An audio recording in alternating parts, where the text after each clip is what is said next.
Welcome, ladies and gentlemen. Welcome to the show. Today, hopefully this will be a short video for you today, but today I want to talk about bike fenders. Okay? Now, traditionally on a mountain bike, you would get a fender. You can get like a little throwaway type fender. It's just a thin piece of plastic, and it kind of just shoves up into here and zip ties onto the stanchion itself. And it's pretty much a small little fender that comes back here, and you don't really need anything up here. It just prevents water and mud and stuff from splashing up against your down tube.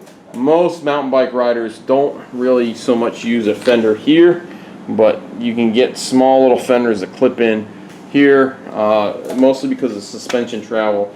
They just don't like them. Downhill riders especially will have a little fender in here, and it's attached to the bottom part because of the amount of travel that you're getting. The last thing you really want to do is come down and hit a fender that's attached up here. But that's not what I'm here to talk about. I'm here to talk about fenders. Now these are fenders that you can use on a road bike, or like this back fender I could use on any bike really. And these are fenders more for commuting. Sorry, not so much for mountain biking per se. So these are more for fenders. I'm commuting and I want something to prevent water from getting all over my butt. Back end. So this is a rear fender, and the nice thing about these fenders, got these at the Giant dealership, and these fenders are $10 a piece. It's $20 for the pair. You can get ones that are more expensive, have slightly easier clip-on methods, but these are pretty nice. These are decent material, as you can see. They aren't super flimsy, but they're pretty nice. So I'm going to go over how these kind of go in. This is your front fender, as you can see here. This is the attachment point. You're on the front, so what you get here is you get this attachment piece, and what it does is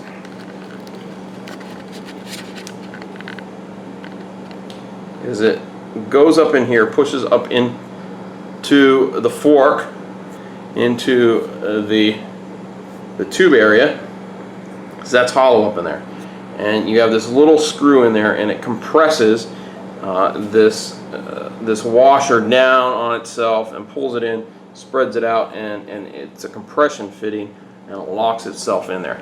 And then you have this piece here, and this bar here, you put it in the open or lock position by turning it. It's pretty tough to turn. It's not something that's just going to pop out of place.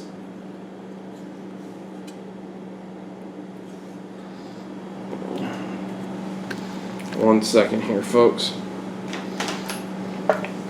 And then what happens is this piece comes in here like so, and then pops. This is going to be tough.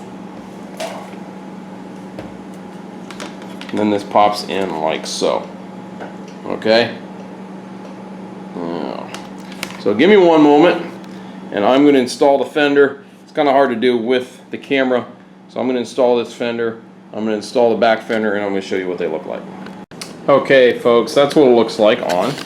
They aren't the prettiest things, but as you can see, you get a lot of coverage.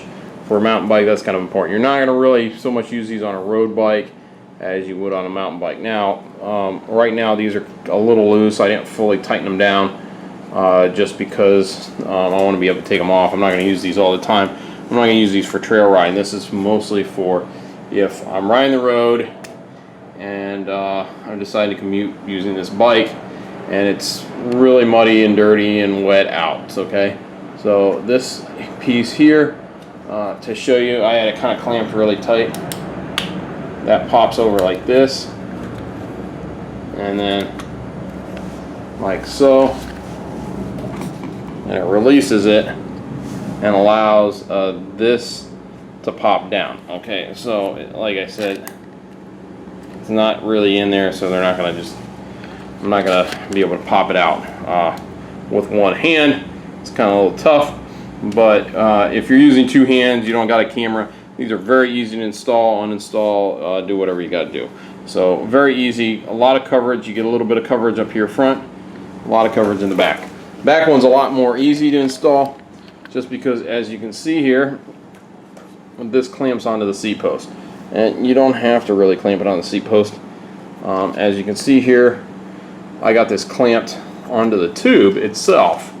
Okay, so I have it clamped on the lower part or the upper part of the seat tube, right below the seat post, because I don't have a whole lot of room there with the seat post, and I got it right there. So all this does is, it's real easy. You have a little adjustment knob here that allows you to, from the other end,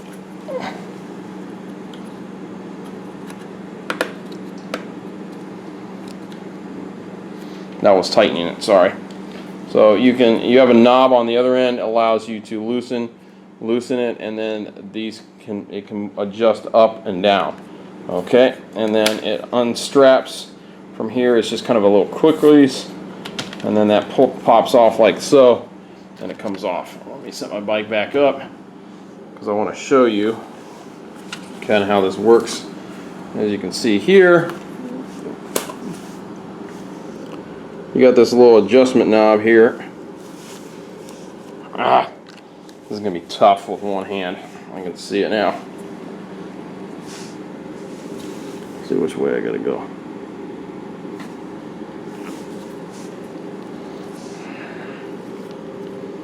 Like I said, see how this goes in place.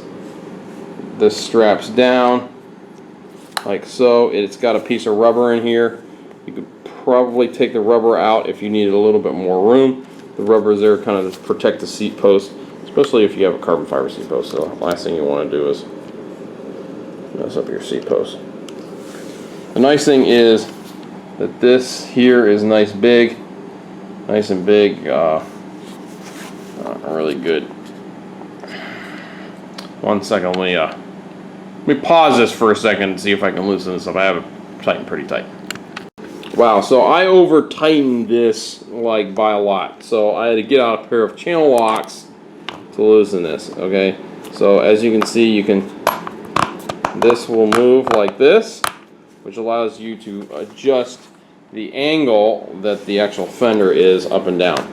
So I had this thing, it's got some little locking teeth there. Probably once you get it set, you're not going to adjust it probably a whole lot. As you can see, it goes on like this.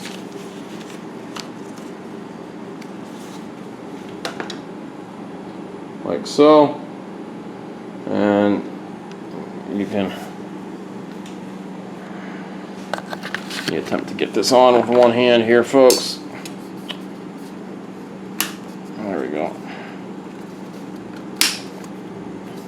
But I wouldn't run it that low, obviously, and I want to run it that high. That seems a little high, so I don't want to run it right in there. My bike just doesn't want to stand up today.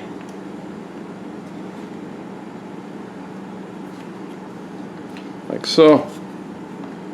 And you can kind of move this around, and you can then lock that in place. Okay, so that's pretty much it for these fenders. Like I said, I really like them. I've already been riding with them for a couple days now. I've been trying to do them one-handed. They work really well. As you can see, very simple to put on and pull off. They stay on very nicely. You have a little bit of rubber down here at the front part, so that if your tire was to hit that, it wouldn't do any damage to your tire. But they work really work well. Give you a lot of coverage, lots of coverage on this thing. So that's it for me today, guys. Hopefully you guys will like this video. I will probably give you a long-term review once I've used them quite a bit. And make sure you guys hit that subscribe button up above. It really helps out in making these videos. So you guys have a wonderful day. Keep riding.